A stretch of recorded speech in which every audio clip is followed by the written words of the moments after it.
बढ़ रही है, पैसा बढ़ रहा है। सरकार अब कहने से चूक नहीं रही, सोना भी बढ़ गया, डॉलर भी बढ़ गया, देखिए खजाना लबालब है और हमारी इकोनॉमी आसमान को छू रही है। लेकिन उसी मंत्रालय की जानकारी यह भी आती है कि जो ग्रामीण क्षेत्र है, इस देश के ग्रामीण क्षेत्र में तकरीबन 88% लोग एम्प्लॉयमेंट या उससे जुड़े कामकाज से बिल्कुल जुड़े हुए नहीं है, यानी रोजगार से वो जुड़े हुए नहीं है, जो कि सरकार के कामकाज के जरिए रोजगार पैदा होते हैं। 88% लोग ग्रामीण भारत में नहीं जुड़े हैं। अब आप सोच रहे होंगे शहरों की स्थिति अच्छी होगी। शहरों में जुड़ने वालों की तादाद सिर्फ 13.8 है, यानी तकरीबन 86% लोग जो हैं शहरी इलाकों में भी, वह भी रोजगार से नहीं जुड़े हुए हैं। तो आपका अगला सवाल होगा, कौन सा बड़ा काम है जो सब करते हैं? सबसे बड़ा काम इस देश में सेल्फ केयर और सोना है, यानी निद्रा में चले जाना है। क्योंकि इस देश के भीतर महिला हो या पुरुष हो, 50% लोग सिर्फ अपने काम को इस रूप में देखते हैं कि उनकी रोजी रोटी कैसे चले या ना चले, या दूसरे पे निर्भर हो जाए और वो आराम से नींद में सो जाए। 50% लोग, 49.3% पुरुष, 49% महिला। अगला सवाल है कि इस देश में जो काम हो और पैसा ही नहीं मिले, यह स्थिति इस देश में महिलाओं की सबसे बदतर है, जो तकरीबन 20% है। काम के लिए गए और पैसा नहीं मिला। पुरुषों में यह स्थिति तकरीबन 2.5 से 3% है। अब जब इन आंकड़ों को हम आपको रख रहे हैं, जो कि कई हिस्सों में और भी रखा जाएगा आपके सामने, उसके बाद एक सवाल आपके जहन में तुरंत अब आ जाना चाहिए। यह सवाल है, क्या वाकई सरकार की जो पूरी योजनाओं की फेहरिस्त है और सरकार जिस तर्ज पर बता रही है, उसके लिए भी सरकार के पास पैसा है या नहीं है? सिर्फ योजनाओं का ऐलान पर है। इस दौर में सरकार के पास अपनी ही योजनाओं को देने के लिए पैसा नहीं है। जो राहत रियायत का ऐलान एक लंबी फहरिस्त के साथ सरकार करती चली जाती है, पैसा नहीं है। और पैसा नहीं होने का मतलब क्या होता है? पहले राउंड में आप कहेंगे सब्सिडी, तो सब्सिडी कहां मिलती है? मसलन प्रधानमंत्री किसान सम्मान निधि, जो लगातार हर बार प्रधानमंत्री बांटते जरूर है, लेकिन किसी ने ध्यान दिया नहीं, उसमें 45% की कमी आ चुकी है। जो सरकार पैसा बांट रही है छोटे और सीमांत किसानों को लेकर। खेती के क्षेत्र में परंपरागत कृषि विकास योजना, पैसा नहीं है। प्रधानमंत्री कृषि संचय योजना, पैसा नहीं है। Market intervention scheme and price support scheme, इसके लिए भी एक बजट था, पैसा नहीं है। फर्टिलाइजर सब्सिडी दे पाने की स्थिति में नहीं थे, तो पिछले हफ्ते पार्लियामेंट में बकायदा पैसा मांगा गया और पास कराया गया। अपनी ही सरकार, अपना ही बहुमत, पास कराने में कोई दिक्कत होगी नहीं। लेकिन यह सवाल गायब हो गया कि जब आपने बजट एलोकेशन किया था, तो वो पैसा कहां गया? हमारी टीम ने कहा ज्यादा पैसा दरअसल प्रचार में चला ही जाता है। और इस दौर में खुद प्रधानमंत्री जिस तरीके से राज्य दर राज्य घूमते हैं और योजनाओं का ऐलान करते हैं, सब कुछ फ्री में नहीं होता। उदाहरण में अगर बिहार को ही ले लीजिए, तो बिहार वो जितनी बार जाते हैं, जिन योजनाओं का ऐलान करते हैं, वो फ्री ऑफ कॉस्ट नहीं होता, उस पर भी खर्च होता है। तो वो खर्च कहां से आता है? तो उस राज्य से जुड़ी हुई जो कृषि की योजनाएं हैं, उसका पैसा ट्रांसफर हो जाता है वहां पर कि आपके राज्य का ऐलान किया गया, पैसा वहां भी से सूख जाता है। प्रधानमंत्री आवास योजना, आज की तारीख में वहां भी पैसे की क्राइसिस है। और क्रेडिट लिंक सब्सिडी स्कीम, जो हाउसिंग सेक्टर से ही जोड़ी गई, वहां भी पैसा नहीं है। एजुकेशन के क्षेत्र में जो central sector interest subsidy scheme है और प्रधानमंत्री विद्या लक्ष्मी स्कीम जो है, वहां भी पैसा नहीं है। तो बजट तो था, योजना का ऐलान भी हुआ था, फिर पैसा कहां गायब हो गया और कितना गायब हो गया? हर योजना के साथ अगर जोड़ते चले जाइएगा, तो उससे पहले योजनाओं का हिस्सा हम आपको सिर्फ बता रहे हैं कि पैसा कहां नहीं है। सोशल सिक्योरिटी को लेकर प्रधानमंत्री जीवन ज्योति बीमा योजना, पैसा लगभग शुरुआती दौर में 10% घटा, फिर 20% घटा, फिर 38% घटा, फिर 46% घटा और पैसा अब नहीं है। प्रधानमंत्री सुरक्षा बीमा योजना, बीमा कंपनियों को पैसा जा रहा है, बीमा कंपनी पैसा दे पाने की स्थिति में, और जो ज्योति बीमा है, वहां भी जो बीमा कंपनी थी, उनके पैसे देने की रफ्तार घटते घटते सिर्फ 16 से 18% के बीच रेंगने लगी है। बाकी पैसा बीमा कंपनी दे पाने की स्थिति में नहीं, या फिर कुछ टेक्निकलिटीज वो बतला देती है कि देखिए पैसा नहीं दे पाएंगे, तो पैसा नहीं मिलता है। बीमा कंपनियों को सरकार के माध्यम से पैसा जरूर मिल जाता है। अटल पेंशन योजना, मुश्किल सवाल है, कितना बड़ा था और किस रूप में सोचा गया था, सब कुछ गायब कैसे हो गया? और गायब होते होते 72% हिस्सा गायब हो गया। नेशनल सोशल असिस्टेंस प्रोग्राम, नाम है, कागज है, लिख सकते हैं, लेकिन आप चला नहीं सकते हैं। चलाएंगे कैसे? उसके लिए तो कुछ चाहिए, कोई बजट तो चाहिए, मुश्किल है। बाबूगिरी में काम चल जाएगा और बाबूगिरी के आसले चल जाएगा। इन सब के बीच बार बार एमएसएमई का जिक्र होता है, और ये कहते हुए होता है कि एमएसएमई ही इस देश में रोजगार दे पाएगा। और एमएसएमई के लिए कम से कम आधी दर्जन योजनाओं का ऐलान सरकार ने किया, लेकिन पैसा गायब हो गया। आप कहेंगे कितना पैसा गायब हो गया? हम उसे बताएंगे, लेकिन उससे पहले ध्यान दीजिए कहां से पैसा गायब हो गया। Credit link capital subsidy scheme, दूसरी योजना। बैक एंडेड इंटरेस्ट सब्सिडी, तीसरी योजना। 25% कैपिटल इन्वेस्टमेंट सब्सिडी स्कीम, चौथी योजना। Shram Shakti special women scheme, जी गिनिए मत, लगभग 6 लाख करोड़ रुपए होने चाहिए थे, नहीं है तो पैसा नहीं है। हम आपको किस रूप में कैसे देंगे? लेकिन एमएसएमई के लिए हम कुछ योजनाओं को लागू कराएंगे। सरकार ने इसकी बड़ी शानदार व्यवस्था बैंकों के जरिए कर रखी है, वही बैंक जहां पर इस देश की जनता का पैसा होता है। योजना यह है कि तमाम बैंक के मैनेजर आज की तारीख में घूमते हैं सरकारी दफ्तरों में कि आपकी कोई स्कीम हो तो हमारे जरिए आप चलवा लीजिए। हमारे जरिए चलवाइएगा तो जो भी बजट होगा, हमें पता है 100 रुपए का स्कीम होगा तो आप 100 रुपए नहीं देंगे, लेकिन 25 रुपए तो देंगे। वो 25 रुपए हमारे बैंक में तो आएंगे, इंटरेस्ट कुछ तो मिलेगा, उस 25 रुपए को हम आगे बढ़ा देंगे। और यह परिस्थिति हर योजना के साथ जुड़ती चली गई। उसके बाद जो किस देश की महत्वपूर्ण योजना है, उससे पहले आए कुछ और स्कीम है सरकार की, उसमें गरीब कल्याण रोजगार अभियान है, उसमें प्रधानमंत्री कौशल विकास योजना है, उसमें सैनिटेशन से जुड़ी हुई स्वच्छ उद्यमी योजना भी है, उसमें कर्नाटक की महिलाओं के एम्पावरमेंट को लेकर एक उद्योगिनी स्कीम चलाई गई, चल रही है। सरकार बदल गई, चीजें बंद हो गई, पैसा नहीं है। और इन सारी परिस्थितियों में किसानों से जुड़ी हुई जो स्थिति थी, जिसका जिक्र बार बार होता था, सरकार कम से कम उन्हें तो सब्सिडाइज रेट पे दे, वहां तो ट्रैक्टर पर जीएसटी नहीं लगाए, बीजों को टैक्स मुफ्त कर दे, चीजें मुफ्त तो करे, किसान आगे तो बढ़े। और यह सवाल नया शायद खड़ा हो गया है कि जब अमेरिका का किसान का प्रोडक्ट भारत में आने को तैयार है और टैरिफ कम होगा तो भारत के भीतर किसानों की स्थिति और विकट तो नहीं हो जाएगी। अमेरिका का किसान कैसे फल फूल लेता है, उसकी पूरी आपको थ्योरी बताएं, उससे पहले एक दो चीज और जान लीजिए, क्योंकि इस दौर में जो खुद सरकार बतलाती है, चूक जाती है। उसमें एक नाम मुद्रा योजना का है, जो बहुत बड़ी योजना है। रोजगार नहीं दे पाते हैं तो मुद्रा योजना दे देते हैं।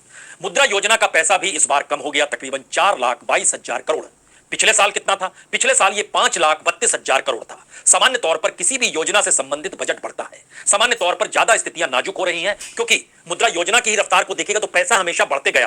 पहली बार ये कम हो गया, पैसा नहीं है। और जब पैसा किसी योजना के तहत नहीं होगा तो उसका असर राज्यों पर भी पड़ेगा। और आपको जानकर अब हैरत नहीं होनी चाहिए कि जो रेवड़ियों का ऐलान चुनाव के वक्त हो रहा था, उसमें सरकारें कैसे फेल हो गई। मसलन मध्य प्रदेश के भीतर जब तक शिवराज सिंह चौहान थे, लाडली बहना चल रही थी, मुख्यमंत्री को हटा दिया गया, केंद्र में कृषि मंत्री बना दिया गया, वहां नए मुख्यमंत्री को ले आए और क्या हुआ? पैसा नहीं है। एक झटके में बजट का पैसा कम किया गया। शुरू में 4 करोड़, उसके बाद 5 करोड़, उसके बाद 8 करोड़, फिर 12 करोड़। महाराष्ट्र की सरकार ने हाथ खड़े कर दिया, देखिए बड़ा मुश्किल है पैसा हर बार दे पाना। वो चुनाव का वक्त था, ऐलान हो गया, अब पैसा नहीं दे पाएंगे। और भी कई योजनाएं, चाहे बुजुर्गों को घुमाना हो, जो पर्यटन के लिहाज से नहीं बल्कि पूजा पाठ के लिहाज से धार्मिक स्थलों पर ले जाना हो, नहीं ले जा पाएंगे। जो सस्ता भोजन हो, नहीं दे पाएंगे। यानी राज्यों की परिस्थिति भी, वो चाहे महाराष्ट्र हो, चाहे राजस्थान हो, चाहे मध्य प्रदेश हो, चाहे छत्तीसगढ़ हो, ऐसा नहीं है यहां पर कि दूसरे राज्य अच्छे। पंजाब की हालत तो सबसे ज्यादा बदतर है, हिमाचल की स्थिति भी कोई अच्छी नहीं है, वहां भी स्थितियां नाजुक है। तो एक ऐसा पूरा इकोनॉमिक सिस्टम जो दुनिया के 7 आश्चर्यों को मात देने वाला हो, उसके भीतर का सच यह है कि जितना ऐलान योजनाओं के बजट को लेकर होता है, उन बजट में से बड़ा हिस्सा उस प्रोपेगेंडा में शामिल हो जाता है कि अगर योजनाएं पूरी नहीं होंगी तो योजना जीवित है और चल रही है, इस दिशा में उस बजट को आप लगाते चले जाइए।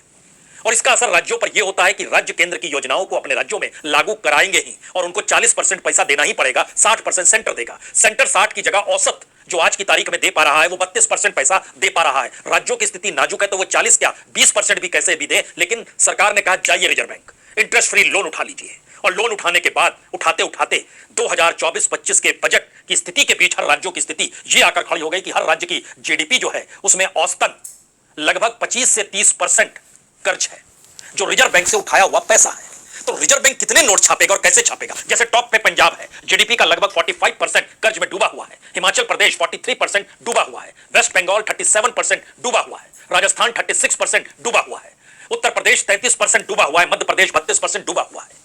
महाराष्ट्र की स्थिति कॉम्पिटिटिवली बेटर है, लेकिन उसकी अपनी इकोनॉमी का खांचा इतना बिखरा और स्थिति इतनी नाजुक हो गई कि देवेंद्र फडणवीस भी समझ गए, जो इकोनॉमिक्स को समझते हैं, कि अगर केंद्र की योजनाओं को राज्य में लागू कराना है और केंद्र और राज्य को इससे सफलता मिलती है, और दूसरी तरफ चुनाव के वक्त जो ऐलान होता है उसको अगर पूरा करते हैं, तो इन दोनों के बीच तय कर लीजिए कि किस रास्ते चलना है। तो समझ में आया कि केंद्र की योजना और राज्य वाला, बाकी भूल जाइए इलेक्शन प्रोसेस में आप क्या ऐलान करते चले गए थे, अब इसको भूलना होगा। तेलंगाना के मुख्यमंत्री ने तो खुले तौर पर कर दिया, ऐलान तो कर रहे थे, लेकिन यह कहां पता था कि खजाने में पैसा ही नहीं होगा, तो कैसे चीजें पूरी होंगी। यानी सिलसिलेवार तरीके से इस देश के भीतर में तमाम राज्य और केंद्र की जो सब्सिडाइज रेट पर जो वेलफेयर योजना है, और उससे हटकर जो अलग से डायरेक्ट टू ट्रांसफर जो बैंक में पैसा जाता है, उसके मातहत इस देश को एक झटके में कम से कम 50 लाख करोड़ रुपए चाहिए, तब स्थिति पहली बार पटरी पर आएगी। वो चलने की शुरुआत उसके बाद होगी। पटरी पर आने से मतलब यह होता है कि ठीक है, जिस योजना को ऐलान करेंगे उसको हम चलाएंगे। पहले से चली आ रही योजना से कर्ज मुक्ति का ऐलान हो जाए तो 50 लाख करोड़ इस देश को कर्ज के तौर पर तुरंत चाहिए, और उसमें सेंटर का 60% का योगदान सीधे रखिए। बचा क्या? और अगर जो बचा नहीं तो उसके बाद योजनाएं कैसे चलेंगी? शायद इसका कोई रास्ता किसी के पास आपको एक झटके में दिखाई नहीं देगा। यहां पर 5 बड़े सवाल इस देश के सामने हैं। पहला बड़ा सवाल, 50 लाख करोड़ रुपए जी कर्ज में डूबी हुई सरकार अगर केंद्र और राज्य की मिला लीजिए, जो इस देश की योजनाओं के जरिए चलती है, तो 75 लाख करोड़ रुपए का जो इंटरेस्ट है वो दे पाने की स्थिति में नहीं। और केंद्र सरकार ने पिछले दिनों नहीं, पिछले हफ्ते पार्लियामेंट में कहा हमें कर्ज चुकता करना है, जो इंटरेस्ट देना पड़ता है, उसके लिए हमें 20,000 करोड़ रुपए तुरंत चाहिए। अब आप कीजिए क्या कीजिएगा? पुराने कर्ज की पूर्ति हो, नए कर्ज को लेकर आहट हो, और इन सबके बीच योजनाओं का ऐलान हो, चुनावी शोर में यह शोर और बढ़ता चला जाए, रास्ता कैसे निकलेगा यह कोई नहीं जानता है।